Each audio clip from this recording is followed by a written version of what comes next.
Good morning, everybody. Here we are in the studio again in North Palm Beach, Florida. Be on the air from 8 a.m. to 10 a.m. Eastern Standard Time. And we're here to tell you how to avoid being ripped off by your car dealer. We're doing this thing because we love doing it. I think we have more fun and enjoy it more than most of our listeners. It's just a time to get together, and we get pleasure out of helping you. And we think a lot of you out there need some help, but actually our listeners are almost like preaching to the choir. We're really spreading the knowledge we have with you and sharing it so that you can spread it and share it with others. Educated consumers are in pretty good shape today. If you have a computer and a smartphone, you're pretty well equipped to just about beat down any car dealer that's trying to take advantage of you. You can get a good deal on a car. Now, when I say a good deal on a car, I'm talking about relatively speaking.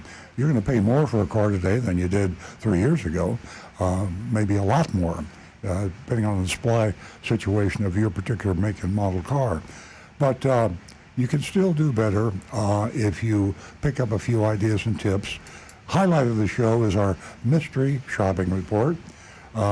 Every time I tell somebody that we do this, they say, "No, you didn't. You don't do that. You can't do that. You get thrown off the air. You get sued. You get arrested." But we do it anyway, and we do it because the perfect defense against libel or slander is the truth. We go into car dealerships every week in different parts of the country. Actually, we're in Pennsylvania this week, but typically we do more in Florida. But we pretty well cover Florida, focus on South Florida, which I refer to as the Sodom and Gomorrah of the car business. It's just absolutely horrible the way the car dealers in South Florida conduct business. And they get away with it. They're uncontrollable. So we go into a car dealership and pretend to buy a car. We have an incredible undercover agent. We call her Agent Lightning. We don't use her real name for obvious reasons. And she does an outstanding job of getting to the essence of the transaction. She goes in, plays the role of a car buyer very well. And the longer she's done this, the better she's gotten. So she draws out pretty much all of the, can you call them habits or style or policies of each car dealership. And we take these car dealership shopping reports and we archive them on our website, earloncars.com. That's earloncars.com. If you want to buy a car, hopefully we've shopped a car dealer in your area. You can use that as a judgment. We have the good dealers and the bad dealers, the approved are the ones that we recommend you don't buy a car from. And we've got quite a few to choose from because we've been doing this for about 20 years. We name names. We name the name of the dealership. We name the salespeople, the sales managers, the name of the dealer, if we can find it out. A lot of car dealers now are hiding their names. They use either the names of the previous owner or some other name. They don't want to have their name on the dealership for obvious reasons. So we help in that way because we can warn you ahead of time. And plus it's entertaining. I mean, let's face it, live talk radio, I think there's not a lot of it. There's not enough of it. I used to love it. And there's very few live radio talk shows anymore. Live for obvious reasons because, you know, you can get yourself in a lot of trouble if you're not thinking about what you're saying. And you got to tell the truth. It's entertaining. So you're being educated, you're being entertained, and so are we. I'm not kidding. I mean, your regular listeners know that we all, me especially, I learn something new on this show every week. Sometimes it's from Rick Kearney. He's sitting to my right here. He's our certified diagnostic master technician. He knows everything about a car, and he knows a lot about even the electric vehicles now, which are just new on the scene. And if you got an older car, old combustion engine, you know, maybe going back 15, 20 years, hard to find parts, hard to get somebody that knows how to fix it. Rick can help you there too, because he's been working in my dealership for 25 years, and Let's you go back in 25 years in technology, that's almost like horse and buggy time. I mean, that's way compared to what we have today with the warp speed advance in technology. You bought a car 25 years ago, you got a horse and buggy, and but Rick can still tell you how to fix it. And we ask you to check your YouTube channel. That's Earl on Cars / youtube.com/Earl on Cars, youtube.com/Earl on Cars. And Rick personally monitors the postings there. And so if you start posting, you will get your answer to your question, or your comment will be aired. Even if you're not going to call the show or comment, if you go to youtube.com/Earl on Cars, for some reason, Rick has the most amazing group of followers you can find. They are educated consumers and then some. I learn more from Rick's followers on the YouTube channel than I do from just about anything. And I'm telling you, these guys are sharp. So we also do facebook.com/Earl on Cars, and we're live stream. You can see all of us, and the videos that we show, you'll see stream it. And you can also stream it at streamearloncars.com, www.streamearloncars.com. But of course, the radio, you can get that just about anywhere in the world. We are international. We have people from all over the world, mainly the United States. I think we have more callers from out of Florida than we do in Florida. I could be wrong there. What we don't have enough of, and we never give up on this, is lady callers, female callers. Nancy Stewart, to my left here, has been with me since the get-go on this thing. When we started the show 20 years ago for a half an hour, now we're 2 hours. Nancy has grown that female audience to parity, 50-50, even though she'll tell you in a minute that actually the females buy more cars than men, and the ones that don't buy, they influence. They're a huge untapped source of opportunity to the car dealers and to the auto manufacturers. For some reason, they just haven't caught on about the female listener. I'm going to turn the mic over to Nancy Stewart right now, and she'll tell you about an offer that's too good to be true, but it is true, about what you female listeners who haven't called the show could look forward to. So, Nancy, the mic is all yours. Good morning, everyone. Welcome to Earl on Cars. We really enjoy your company. Thank you for joining us. Ladies, this morning, $50 for the first two new female callers. $50 for the first two female callers. Give us a call and let us know how your experience went at the dealership, and let us know whether you began your search for a vehicle online, before you decided to walk into the dealership. Again, $50 for the first two new lady callers, and our number is 877-960-9960. You can also text us at 772-497-6530. That text number comes in handy when you want to vote on the mystery shopping report, so jot that down. Also, we have a great mystery shopping report from Irwin, Pennsylvania, and you're going to love it. It's a Mitsubishi dealership out there. And we also have a video for you later on in the show, just before the mystery shopping report, and that's from Big Dog Ranch. We have a cute little, well, I don't think I call him little. Maybe again. Well, he's 81 pounds, so Buck is a big boy Buck. Big boy, big Buck. Big boy Buck. Yeah. He's a hound dog. There you go. And he is only 3 years old. No, he's 2 years old. And he'll come to us via video from Big Dog Ranch. All that and more, a whole lot more, especially from you, the callers, the Facebookers, the YouTubers, and it's quite a cult that we have here. I want to give a special thank you to Jeremy that helps out week in and week out.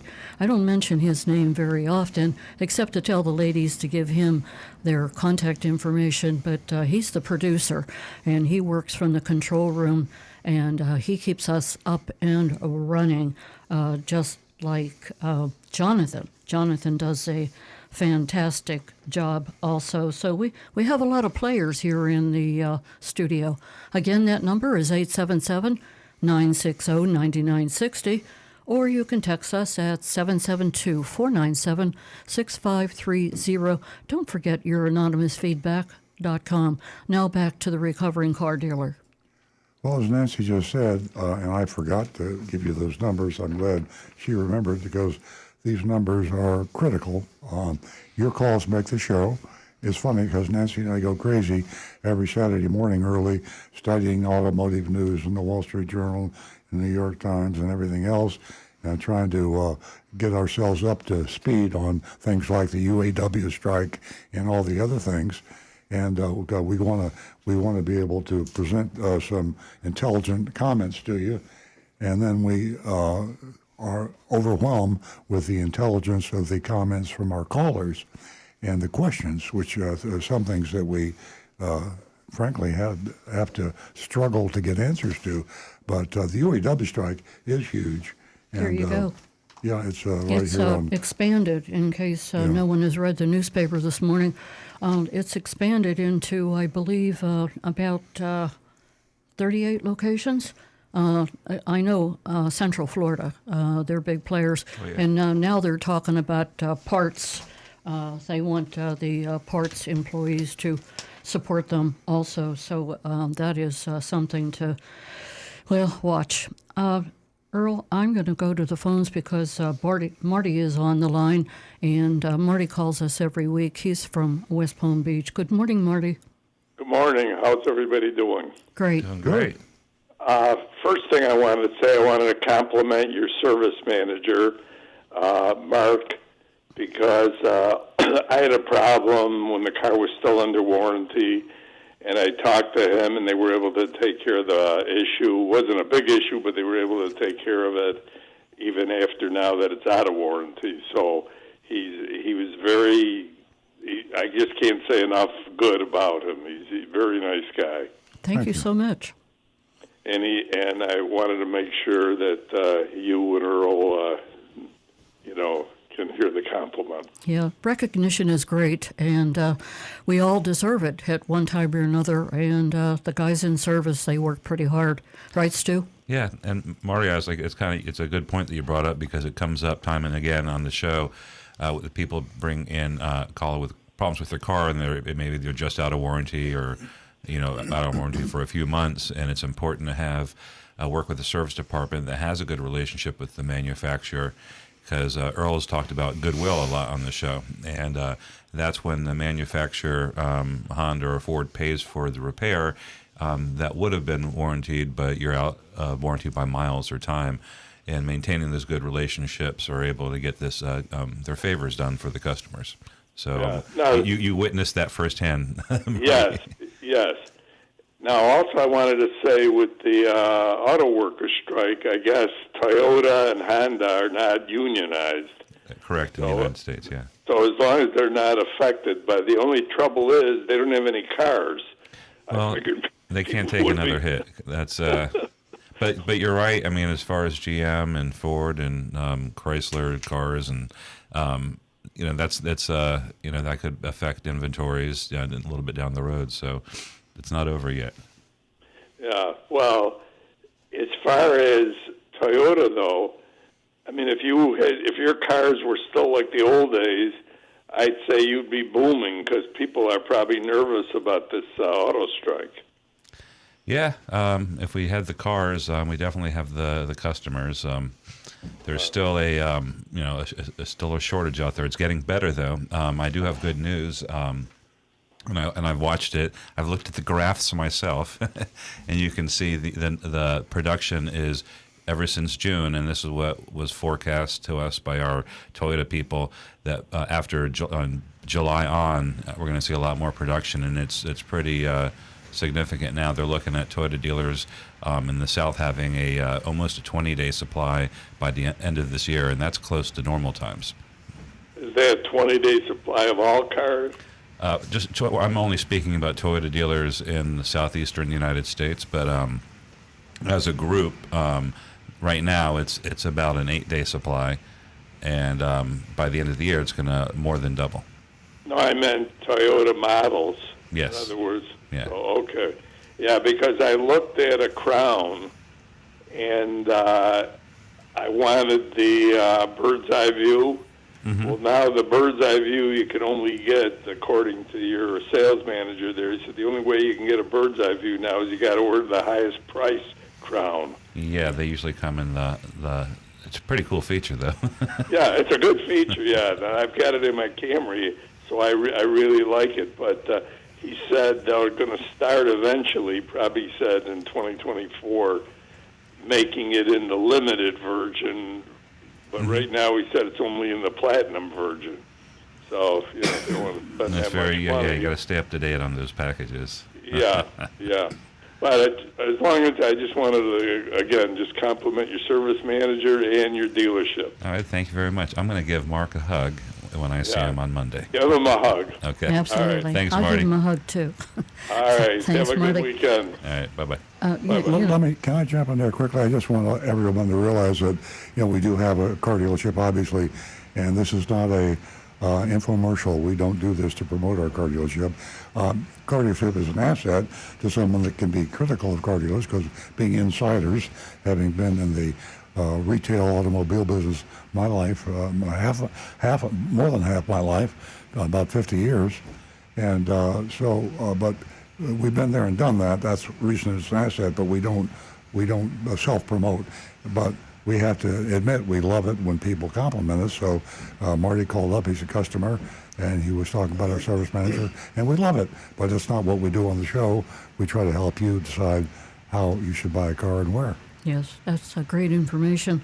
Ladies and gentlemen, whenever I, sent out that message to all the ladies to give us a call, the first two new female callers, it's amazing that I still sit here and talk about the same subject week in and week out. And that is, how much women represent this huge opportunity for the auto industry.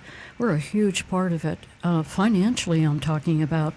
And just recently in the automotive news, that I had to read it a couple of different times because the headline read, "Automakers are missing an opportunity to sell more EVs to women." And they go into, the numbers and, everything you've heard before from me about the how influential we are. And most importantly, that women have a long been influential in new vehicle purchases. And it goes on to say that somehow the EV market, the electric vehicle market, is sidestepping. And, it all has to do with communication and how we all want to be treated equally and with respect. And rather than go into the whole article, I think those are two major words right there: respect and recognition, information, not being condescending. You hear us talk about the mystery shopping report and how sometimes that still happens. So at any rate, it's an interesting article in the automotive news, and they give all kinds of numbers. And these electric vehicles, they're becoming more affordable. People are becoming more educated. As far as how much it costs to keep the car on the road, and so many benefits. You can save up to $3,000 a year just on, fuel. So at any rate, ladies, give me a call. Let's discuss this. 877-960-9960. 877-960-9960. How do you feel about all of this? Give me a little input. Our text number is 772-497-6530. Now back to the recovering car dealer. Well, let's get I some, just got a call. Lance is calling from, guess where? Tennessee. Tennessee. Good morning, Lance. Good morning, Earl, Nancy, Rick, and Stu from the hills of the great East Tennessee. We got a First, call from let me- Appalachia. Yeah, just let me say that I like to call and kid you, but the work and the research and the time that you put in to make this such a quality show does not go unrecognized. And Thank you. we all appreciate it very much. You do a great job, and I can tell, all of us can tell, that you have a good time too. Earl doesn't let us have too good a time though. He shushes us when we get goofy. Well, Earl, I couldn't let the morning pass without a little tune, I was wondering. and I'm hoping that my singing will propel me to another career in politics. Well, I don't know about politics, but it'll propel you. Well, You're a brave man, hello. Lance. Well, hello, Earl. You're a pearl, Earl. Keep giving us good advice as soon as you can. And just remember, Earl, can't be beat at all, Earl. Listen to Earl Stewart on Cars on Saturdays. Now, I'm thinking Broadway. Broadway would be. I've heard that tune somewhere else before. Did you write that music? I think I've heard it elsewhere. Hello. Well, I'm not going to. Hello, Dolly. Given my future in politics, I'm not Right, going it to doesn't. exactly claim that. Nothing to worry about. I'm glad you didn't say hello early, but that's. I'll take the Earl. Yeah, thanks. We can do that next week. Yeah, We'll save that for Have a another great show. week. Thanks, Lance. thanks. Thank you, Lance. 877-960-9960. Give us a call. 772-497-6530. That's our text number. And please jot that down because you're going to need it whenever you vote on the mystery shopping report. Ladies, I'm going to say it over and over again. I'm waiting to hear from you. I want to know what you did first before you went into the dealership. Did you go online? Did you pick out a model vehicle that you wanted? Win yourself $50 this morning. First two new lady callers, $50. Earl? Well, let's get to the either the YouTube post or the text. I know we got Anne Marie always has a text. She's waiting. Good morning, Anne-Marie. Good morning, Anne-Marie. I'll speak as Anne-Marie. Good morning. There have been many advancements in automotive technology over the decades, such as seat belts, anti-lock brakes, cruise control, better suspension systems, all-wheel drive, etc. Which ones do you feel contributed the most to the safety and welfare of the public? I have a thought, but we could go around the table. Rick is probably more qualified than the rest of us. Anti-lock brakes. I was going to say airbags. I think anti-lock brakes simply for the idea that keeping the car under control keeps you out of an accident versus something that is actually only used when you're in an accident. So, like in the old days, I'm trying to remember back when I used to before anti-lock brakes.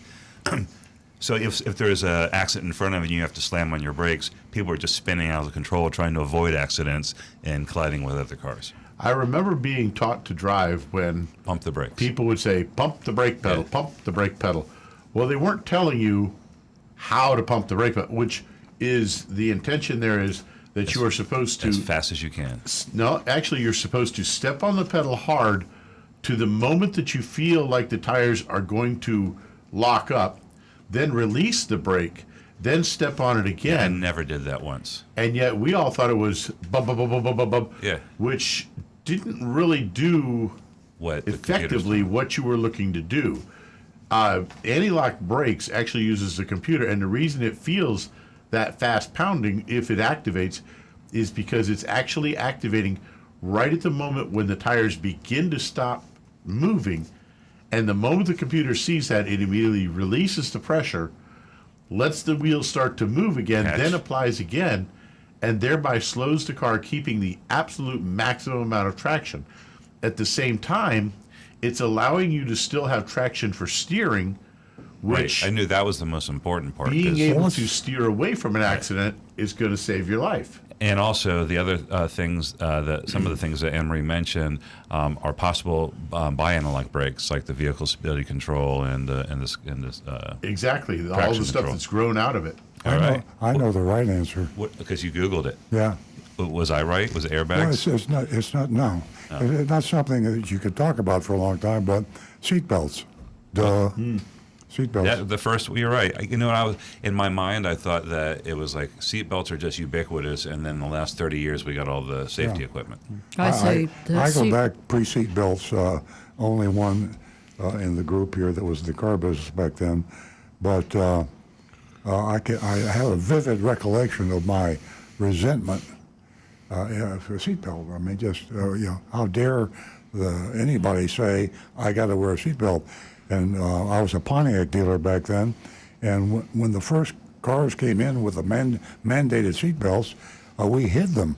We would stuff them back in the seats away from the customers. At least you didn't cut them out with like I mean, they got in your X-Acto way knives. when you're trying to clean the car out, when you're getting in it, and they flop around, and they're hard to Yeah, put they didn't, on. I mean, think about it. Before that, the back seat probably looked like a beautiful couch, and suddenly you just mucked it up with all these straps. And of course, when the federal government said you got to have them, there wasn't time to do for the cosmetics. You just had to make them and stick these silly looking belts. They didn't. They probably didn't even match the interiors at first, and so that's what we did. We hid them, and nobody wore them. I mean, you were a real jerk if you wore your seatbelt, and if you wore your seatbelt, you probably couldn't get out of it. Oh, our argument was, if you wear seatbelts and you're in a wreck, you're not going to be able to trapped. get out of the car. I mean, they're not only not safe, but they're dangerous. We Absolutely. fought car dealers. We fought it tooth and nail. And then just when we finally got used to them, they came up with these damned airbags. Right. You talk about a problem. They cost too much. They're no good. And so those are the two things. How many millions and millions of lives have seatbelts and airbags saved over the years? But Well- the seat belts are the number one. I will admit, my second car was a 71 Chevy Bel Air that the front bench seat was literally bigger than the couch in our living room. I mean, it was massive. And I had to wear a seatbelt in that car because if I went around the corner too quick on a left turn, I'd slide all the way to the center of the seat.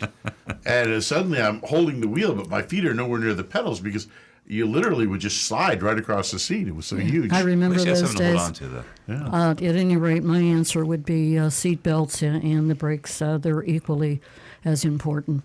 And I remember sliding across the seats. And we, my sisters and I, it was like my dad was driving, my mom was up, and there was all this room, but we were in the back, and we'd go, wee, wee. Now, I don't know where this would rank, but I think something that, and I didn't Google this, but is kind of counterintuitive, and a lot of people today don't understand it. But whoever the engineer that came up with the idea that you want to have collapsible cars, you want to have flexible metal to absorb the energy and the impact, and before that, we build them like tanks. Right. And the first car my father sold when he went into business was a 1937 Pontiac. We have it restored on our showroom floor at the Toyota dealership. But you go up there and you knock on that fender, it is like a quarter-inch thick. Right. There are no crumple zones in that Pontiac. And you don't worry about denting your fender. You worry about denting anything you hit with the fender. But the bumpers and everything was just rigid, very heavy steel. Now it's you can crinkle the fender very easily because it's meant to absorb. And the message here, there's always a moral and a message. The message is that when you wreck a car today, and you have it fixed, your insurance company is not going to recommend the safety tested crash parts. Crash parts are things like the bumper, the hoods, the fenders. If you're in doors, anytime you're in a collision, what might crush and kill or injure you. So they buy the cheapest ones, and they alibi that they are I was a CAFE certified, or they have a group that they got together and formed a company that tests fenders and things, and they say, oh, high quality, the paint's good, they won't rust. They give you everything about the safety because they're never safety tested. So when you put a fender on from your insurance company, and that fender comes from Taiwan, and it's not made by the manufacturer of that vehicle, and you're in a head-on collision, you are in danger of that hood crumpling too slowly. Now, why is that a problem? For two reasons. First of all, you don't want them to crumple much at all, but they have to absorb the energy. And when they do that, the airbags are timed to the microsecond, nanosecond. 1,000th of a second can make a difference between the airbag opening correctly and not, because your head has got to hit that airbag at the same time your car hits the brick wall. And if you have a hood that is out of sync with your airbag, you're in serious trouble. So shame, shame, shame on insurance companies. Honda actually did a fantastic video that shows if it goes a tenth of a second too soon or a tenth of a second too late, it becomes a watermelon smoothie. Oh yeah, that really gets your attention. Yeah, that's out on the internet. Folks, you should look for this Honda airbag watermelon. Oh, we're all done with Anne-Marie. Are you? Even though we have some interesting anonymous feedback. Yeah, let's hear it. All right. Well, there's a follow-up from last week. We had someone who had on our anonymous feedback channel, which is www.youranonymousfeedback.com, told us about a terrible experience at a Honda dealership, and it was a Morgan dealership. And afterwards, we talked about, well, it doesn't say Morgan on the outside of the dealerships. We have a follow-up. Oh, great. I just listened to your show, and my feedback on my horrible Morgan dealership experience was aired. You asked what dealership it was and how I would know it. Here's a follow-up. It was West Shore Honda. I was looking at a CRV, a 2022, and the salesman bragged that they just got a 2023 CRV, and they're the only dealership in town who will have a handful of them. This was at the end of 2022. Bragging. He said they were the largest dealership in the area, and basically that translates to clout and the ability to get these hard-to-find cars, I guess. Since he brought up the largest dealership network fact, I asked what the name is and what other dealerships they owned. He told me the name Morgan, and they own the dealerships next door, different brands, including the Toyota dealership. I was taking my car, including the Toyota dealership I was taking my car to regularly. This is when my eyes opened to how dealerships work, and it makes sense that different brand dealerships would be on the same street side by side. They're owned by the same company. So when my search resumed, after being insulted at West Shore Honda, I did research to make sure the dealerships I contacted were not Morgan. How you treat customers makes a big difference. Yeah, it's as a matter of fact, there's think about this. When you have competing dealerships, quote unquote, on competing, and they're owned by the same person, doesn't that open the temptation for price fixing? I mean, if you've got all the dealerships in town, a good example, legalized price fixing was Saturn. General Motors came up with this great idea. We're going to have a new car. It's going to be a great car, and we're going to call it Saturn. And we're going to have the same dealer own all the Saturn dealerships in one market. Well, why would you discount a Saturn when you're going to make the money? So the rule was fixed price, one price. It's one of the few times that cars really had the lowest price on every car. Saturn. General Motors did that, 40 years ago? Yeah. So 40 years ago, and in Palm Beach County, I think it was Roger Dean, one of the older dealers, who had some, I think it was Roger Dean, because he had the Chevrolet dealership, and he knew all the top execs at General Motors, so they came out with this hot new car. He says, I want all the ones in Palm Beach County. It was either him or Ed Morris. But anyway, from price fixing. So the only good thing about the franchise system now is competition, cutthroat competition. So if you're an educated consumer and you want to go from Chevrolet dealer to Chevrolet dealer to Chevrolet dealer, and you can hold your own, you can get one heck of a low price because car dealers are insanely competitive. This is where being a dealer helps us too. And Nancy and Rick know this. When we think that our competition sold a car to one of our customers, we get livid. Why did we lose the deal? Why? And so, to take away competition is really anti-consumer. All right. Moving on, we have another anonymous feedback. It says, since your program suggested the banning, my computer, oh, here we go. Since your program suggested the banning of the term old wives' tale, should it also be banned from the Bible? Timothy 4:7, King James Version of 1611. Well, I didn't suggest that we ban the term. The question came up is, I said, I think it might evoke negative stereotypes, is what I said. I can't resist the temptation to get off our mission here, but the Bible was written a long time ago, and it was written by human beings who were inspired to write, and but the world's changed in the past 10,000 years. When did the Bible come out? 5,000 years ago. The Bible come out? Even. I don't know. About 5,000 years ago. Yeah. 4,000. Anyway, you can see what's happened. A lot of things have changed in the past 4,000 years. So back then, men were chauvinists. Women were chattel. Chattel, exactly. So I could easily see a biblical statement saying that, referring to the inferiority of women 4,000 years ago, but we weren't the brightest, sharpest stick in the box 4,000 years ago. I was thinking about that, trying to drag up some Bible verses that would be to make a point, but then I realized nobody we could rerun the tape, but I don't think anybody said we're going to ban anything. So settle down. Yeah. Earl, I disagree with, this is another anonymous feedback, I disagree with your grade on the mystery shop at Subaru of South Tampa.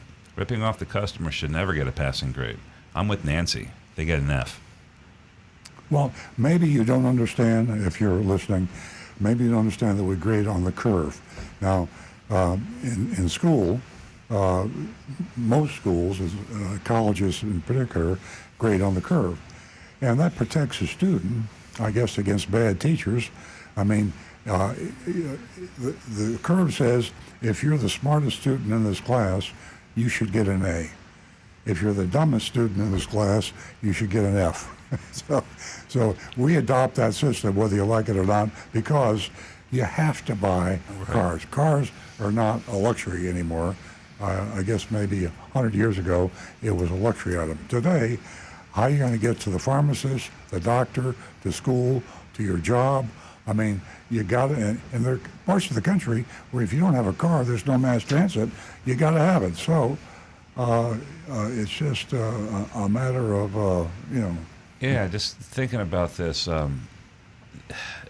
it is kind of tough to, because we do, we shop them multiple times, and when you say, it kind of denigrates the A's that we have on there, because usually when we see an A, it's spectacular, right? So we have one, there's no fees, and there's nothing. We hate to give it an A, because when we give an A, it means that's the best dealer, and that's a perfect dealer. But the thing is, that goes and it contradicts our grading on the curve, because when you grade on the curve, we're saying we're prefacing with everything. We're saying it's a cesspool, and so if you see an A, that's the best of the worst. We have a dealership, and we do our very best. We really try hard, but if someone said, would you give yourself an A+?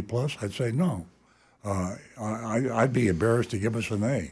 I don't know what we get. Maybe an A-. And we get on the curve. I think we would. On a curve, yeah. I'm talking about absolute. Absolute. What will we be? I don't know. I give ourselves an A or something. Yeah, well, not an A+, though. When you give yourself an A, it's not a good A. You got to have somebody else give you the A. Hey, you asked. That's it. So we're caught up. I'm sure that Rick is just overflowing with questions and comments from the fans on YouTube. Well, I got one question. Johnny That's a good start. Johnny Z. Fradley is asking, does Earl have a Cybertruck on order? You know something? I'm glad you asked that question because I'm almost finished now. I've only got a few more chapters in Walter Isaacs's biography of Elon Musk. And I am actually thinking about buying a Cybertruck. Now, the Cybertruck is the ugliest thing I've ever seen. Yeah. I mean, it's almost like a joke. I agree with you. It does kind of beat out that, what was the Pontiac? Aztec. The Aztec? But anyway, when I read about how it evolved, and when it evolved, everybody hated it except Elon. And of course, let me show you a bumper sticker that Stu gave me. Nancy and I drive a Tesla Plaid, and we bought it, a year and a half ago? 2 years. 2 years? Good Lord, time flies. And we started out with just loving everything, and then we got into picking it a little bit and criticizing, constructive criticism. And it's a fully autonomous. We have activated, or I should say Tesla has activated our fully autonomous. And we have a bumper sticker on the back that says Tesla Plaid fully autonomous. We do that. Nancy doesn't like it, but I do it because I want people to be aware that it's a dangerous car. I mean, you know. Stay away. If you have your Tesla on full autonomous, and you're not really on top of that with your hands on your wheels and your eyes on your everything, the outside, everything. I mean, it's really a challenge because that car will do some crazy things. So here's a bumper sticker that Stu got for me, and they gave it to me this morning. And I'm going to put this on the Tesla when we go down after the radio show because it's true. Elon Musk is a nut. I mean, you read the biography, and part of the nutty thing he's done is telling everybody every year that the car is almost totally safe, and by the end of this year, he's been saying that year after year, it's going to be totally safe. Well, it's not totally safe today, and so tongue-in-cheek. Now, I still love Elon, even though he's crazy, because two reasons. First of all, he's the brightest person I've ever heard of. He's the smartest, brightest person I've ever heard of, and that takes in a lot of people. And he also is the most successful person I know. He came from South Africa when he was 17 years old, and in 7 years he was a multimillionaire. Now, he came from South Africa, he had $3,000 in his pocket that his mother gave him, and he landed in America, and he 11 years later was a multimillionaire. So he also is on track to become the largest auto manufacturer in the world, and just about the only serious electric vehicle manufacturer in the world. And he has also taken over NASA for putting satellites in orbit, and he will, I fully believe, put men and women on the moon and colonize it. So if that isn't a successful entrepreneur. So for those two reasons, I confess that I like and admire a crazy man. And you read the book, you'll know why I say he's crazy. Truly, I mean, he's off. He's off. There's something amiss. Yeah. Just quick mention of another video I saw on the net recently showed a Tesla where the customer had activated the "Come to Me" feature, so where the car would come out of the parking lot and drive to him, and the car literally blew off a stop sign, just did a rolling stop right through it, making a right-hand turn, and a police officer pulled over the car. The car stopped. The police officer walks up. The car stopped. The car stopped, and there was nobody in the car. That's great. And the guy is recording this from a little ways back. Apparently, he was showing off this feature, and the cop is just all amazed. There's nobody in the car, and the interesting part is they actually used this on a TikTok where it's a lawyer reacting to this stop, who said, even though the car did totally blow off the stop sign, because it was in a parking lot on private property, That's right. He wasn't able to give him a ticket. Yeah, that's true. Yeah, brilliant. It was awesome, but I did that Yeah, I've been feature. telling Nancy that for a long time, but she doesn't believe me. It's true. It's true. You can tell, like, if you're at the Palm Beach Gardens at the mall there, the font on the stop signs is Helvetica. It's not a regular stop sign. I did that summon feature in the parking lot at the dealership, and it worked perfectly the first time I did it, and it was unsettling. And one day it's going to be completely Well, normal. Nancy and I did it at Publix in Tequesta, and It worked good? no, we came out with a shopping cart on the sidewalk, so we hit the summons button. You waited and forever. the lights came on. It backed out of the parking lot. It started to the road where it had to come toward us, and all of a sudden a crowd had gathered in the street or in the parking You're lot. kidding me. No, and everybody's looking at this, and I'm embarrassed now. I don't know what I'm going to do, and so when the car got in front of us, I hit the automatic trunk release. We ran out and put the groceries in the trunk, and never did it again. Oh, my God. I Look at believe Nancy's my face. words. She's mortified. Pardon me? Mortified. Not quite. Oh, I can't tell you how I felt on the air. okay. Moving along, my last words as we left the parking lot was that we wouldn't be able to come back here again. That takes me to, this sticker that you're going to put on the Tesla, and the sticker that's on the sign that's on the back of the Tesla. I found that in my 2 years of driving the Tesla, there are some people that are very infuriated by the Tesla's presence. And I'm not sure exactly why. And putting signs on a car, I think that it just stirs up some negativity with some people that walk around. And you talk about Elon Musk and you talk about craziness. Gee, don't we wish he was the only crazy person? I think the bumper sticker will protect you from those people. Because the people who are hostile towards the Tesla, they don't like Elon, and you're kind of taking a little dig at Elon. They'll think that you're allies, and they won't be hostile towards you. And what about the original sign that's on the Tesla? Oh, the one about the self-driving thing? That's Autonomous. It's your car. Every You guys time you do what bring that up, I bring up the same thing. Yeah. That when you see a student driver, law says that if you have a driving school, you have to put warning student driver. And I'm glad they do that because I'm not going to be following too closely or try to pass a student driver without really being careful. I think and that- if I have a car that I think is fully autonomous, which for a while I did, I put the bumper sticker on That there. rationale. And I wouldn't want, I'd give myself a wide range. But if I didn't know it was on fully autonomous, I wouldn't be able to do that. So I have a different philosophy with the student driver sign. I see that, and they need to get real world experience. So I put a little pressure on them. I kind of tailgate them a little bit, and then you're supposed to. No, I wasn't supposed to do that. No, you'll get a novice. The apple doesn't fall novice far driver from will the slam tree. on her brakes. And so, with Or that his said, brakes. we just have really. Do we have any calls? I have one thing to say, maybe two. The hand gestures is what I can't get used to while we're on the road. That is just, Just out of the blue, just people are gesturing. that's right. And I can't do that on the air. There are people that are just sharing their IQ with you, that's all. No, if you do it, it pixelates out. Okay, our number here is 877-960-9960, and you can text us at 772-497-6530. Ladies and gentlemen, if you didn't pick up the October edition of the subscription of Consumer Report, you should.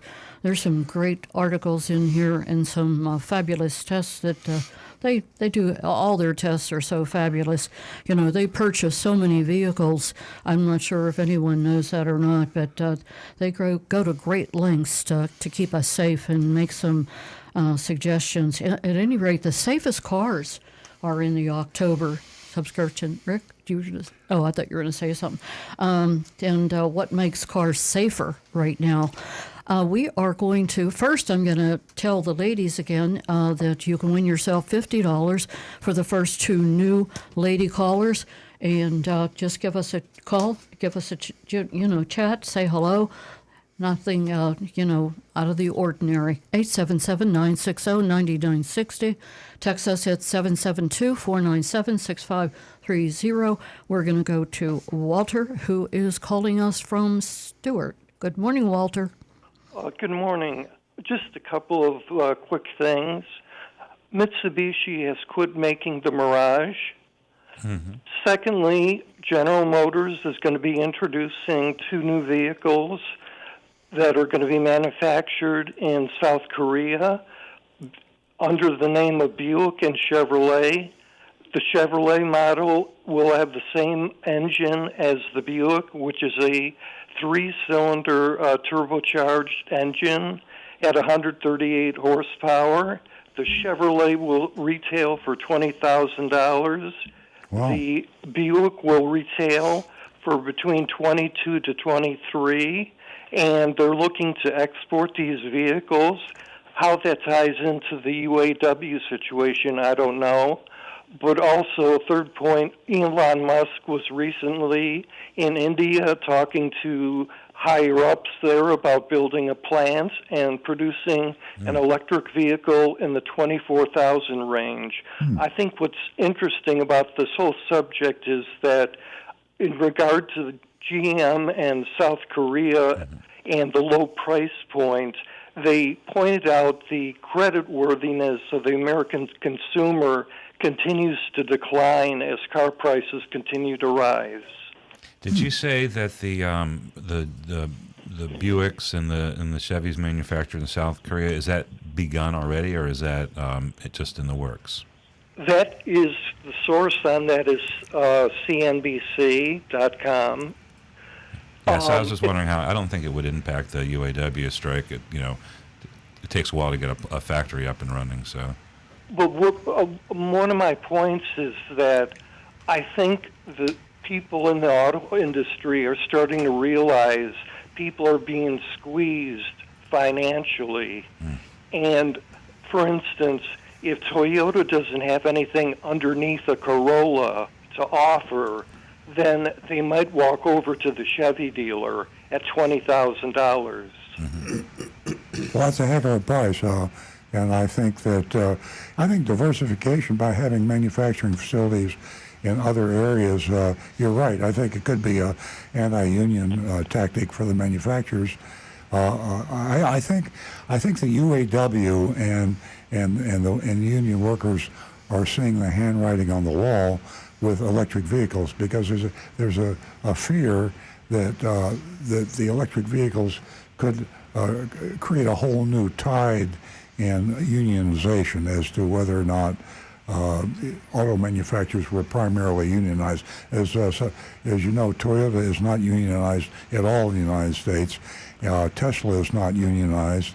New manufacturers are the trend on new businesses, and if the automotive industry can create the either the fact or the appearance that the EVs that they're building is a new business, then they won't be unionized. So I think the unions are very nervous, and I would be too if I were a union worker, because it's obvious that EV is the way of the future, and is that going to be unionized or not? I don't think so.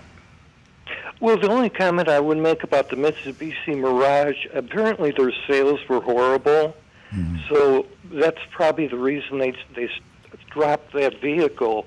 But if we're talking about a 138 horsepower vehicle, especially a smaller vehicle, that's going to be a pretty quick accelerator with a turbocharger on there. Yeah. Well, and if you could buy that for 20 and then step up to a Buick at 22 or 23, that's a bargain. Well, Tesla's goal is to have a $20,000 electric vehicle, and if you follow what Elon Musk has been doing, when he says he's going to do something, he usually does it. Not all the time when he says he's going to do it, but eventually it gets done. Eventually. So I think EVs are going to be the threat to everybody in terms of price. They're going to have the volume, They're going to have the simplicity of manufacture, and they're going to. You talked acceleration. There's nothing that accelerates like an electric vehicle. So I think that what you're seeing now in Korea with General Motors is an interim step. But it's certainly not the final step. To survive, General Motors is going to have to be a factor in the EV business. Yes, and one thing I failed to point out on the Buick and the Chevy, it was pointed out in the article that this would be their last gasoline production engine cars. Exactly, yeah. Yeah, that's it. That's the combustion engine is a thing of the past. And those that don't want to accept it, it's going to happen. Yeah. So anyway, I just wanted to point that out to your audience as to what's happening there. Thank you, Walter. That's very good information. Oh, okay. You guys have a good day. Thank you, Walter. Have a great weekend. 877-960-9960. Or you can text us at 772-497-6530. Don't forget your anonymousfeedback.com. And ladies, $50 for the first 2 new lady callers.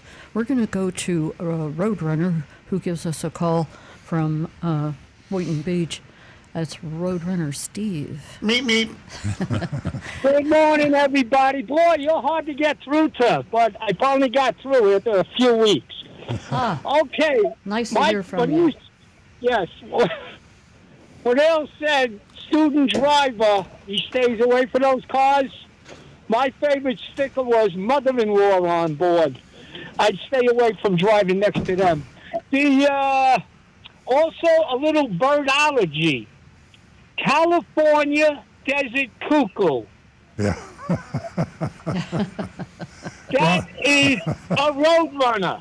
So I couldn't imagine the Plymouth would name that California desert cuckoo. Okay.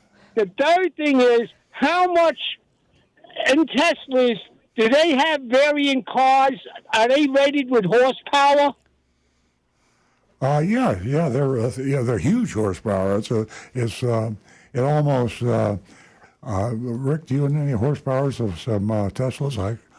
I'd have to look them up, but 1,000 horsepower would be. The main thing to remember is horsepower is not the really best factor for a car to determine anything, because horsepower equates to how fast it can eventually go. It's torque. Torque is what gets the car moving. Good point. So the higher torque value you have is how fast that car is going to go from, say, 0 to 60, or to get it, get the power to the ground, as long as it's got good traction. Yeah, people don't usually understand torque, so all the manufacturers of hot cars talk horsepower. You rarely hear torque mentioned, but Torque is very typically important. a high horsepower car